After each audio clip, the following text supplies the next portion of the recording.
the sentences are too long. It's like there's no hope. I don't know if there's anything with, you know, probation. Could you review just a little bit how a prisoner gets probation? There is probation. I'm not that familiar with it. And probation is a period of supervision rather than a sentence. And the judge can either impose a sentence and stay it and place the person on probation, or withhold sentence and place the person on probation. Probation is a supervision with the probation agent, and there would be terms like an alcohol and other drug assessment, comply with the treatment recommendations, pull down a job, get your GED, take anger management, take other counseling that the agent thinks that you need, things like that. Those are the terms of probation usually. Oftentimes how people end up in prison is they didn't comply with the terms of their probation, and so instead of doing that, they go out and drink, or they engage in domestic abuse, or they have some other law violation, so their probation gets revoked. They have to go back to the judge and be sentenced, or if they were sentenced and it was stayed, that would lift the stay and they'd go right to prison. Welcome back to It's Your Law. We've got the warden here, and Judy's discussing a number of things about the biggest prison in the state of Wisconsin. It's right here in Oshkosh. That has got to contribute greatly to the economy here. What kind of employees and payroll do you have? Do you know? We have about 510 staff that work at the institution, many of which do live in this community or neighboring communities. And I have noticed that when a member of the family is sentenced to be here in the Oshkosh prison, often other members of the family move up and try to get employment. So there's another layer of impact economically, isn't there? Well, yeah, there can be. In most cases, the inmate family really doesn't move to the area because our inmates are there in most cases an average of 15 to 18 months. So in most cases, the families may not move to the area, but what does probably stimulate some economy is when they come to visit the inmate. You know, they may buy gas in Oshkosh, they may stop at a restaurant. Some of the visitors that come from a ways away may be looking for lodging so they can have 2-day visits, that type of thing. I'm sure that maintaining the family unit during incarceration is awfully important if this individual, upon release, is going to be successful. What does our system do to help that?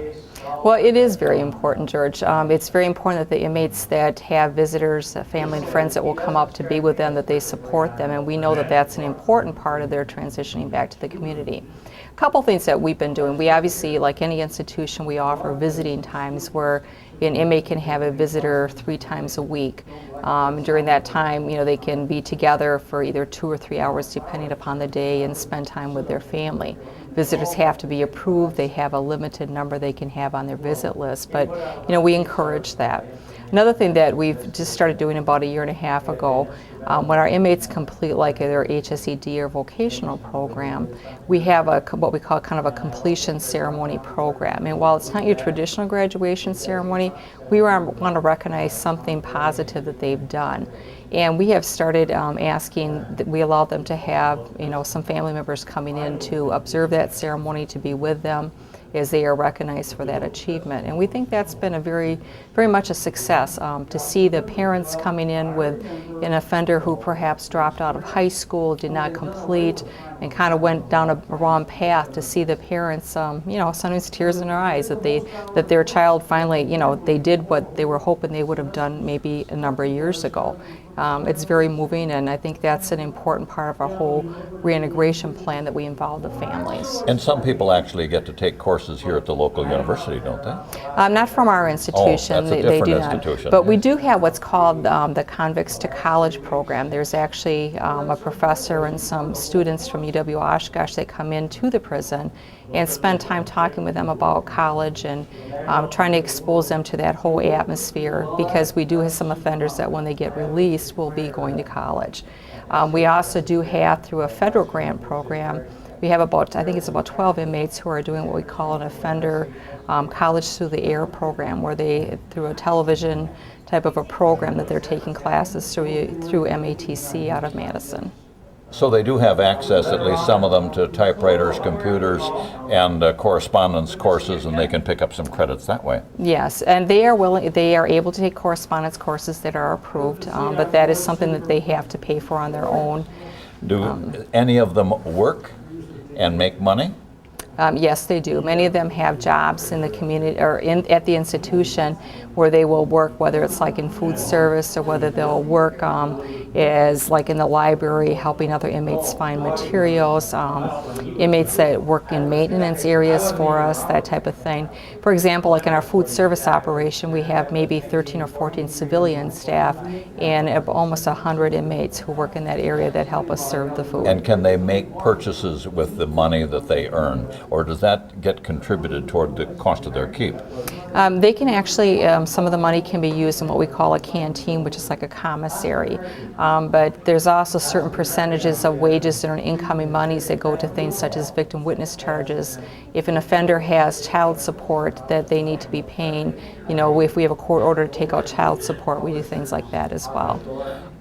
I don't do criminal work anymore. I still get a letter a week from somebody who is locked up somewhere that has a complaint, usually looking for a lawyer, usually not having money, and that's a subject that's dear to my heart, that everybody should have a lawyer and lawyers should be obligated to help out. Another thing they complain about regularly is they're not getting their medicine. The medicine is being withheld. They're not getting to see a doctor. They know they're dying and that sort of thing. And, you know, some of them die. So they're not all kidding. And yet, when I go down to the University Hospital in Madison, I see prisoners there. So some of them are getting the best treatment in the state. What is the situation in terms of treatment? How available is it? The treatment is available. They have the option of putting in a request to be seen when they have medical needs. They do have to pay a copay, a certain amount of money that they have to pay when they want to be seen. But if it's something that we can't take care of at the institution, then they may go off-site. And we have a contract with the University Hospitals in Madison, so that's where you would see a lot of them there, because that's where we actually have contracts with different doctors. Some of them also do, some of their medical care is done through medical teleconferencing. So we may not take the inmate there, but they may be on with a nurse or a doctor at our site, and then through the video conferencing, talking with a doctor at another site.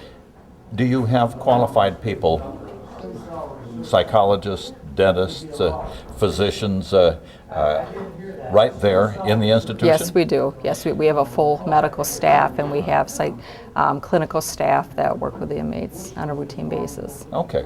And these are people that you can legitimately hold out to the public as saying these are good people. They aren't just people who couldn't get a job anywhere else. No, they are very good people, and they work very hard. I will say that, because they have a lot of difficult patients to deal with from their aspect, because a lot of our inmates have not had a history of taking good care of themselves. They may not always agree with the plan of care, just like what you or I may not always agree, but you know, they do get good care. They have access to care. Well, we've got a meeting here tonight where I think people are interested in learning what rights these prisoners have if they don't like what's happening. Okay. And interestingly enough, I know that you're one of the most knowledgeable people here, and I know you said you didn't want to give a speech, but I hope we can get you to make some comments, because you're most likely to have the answer. Okay. I'm only here because I couldn't find another speaker willing to speak. But I do very, very much appreciate what you're doing in the community, and I appreciate you being on the show. All right. Thank you, George. Thank you very much.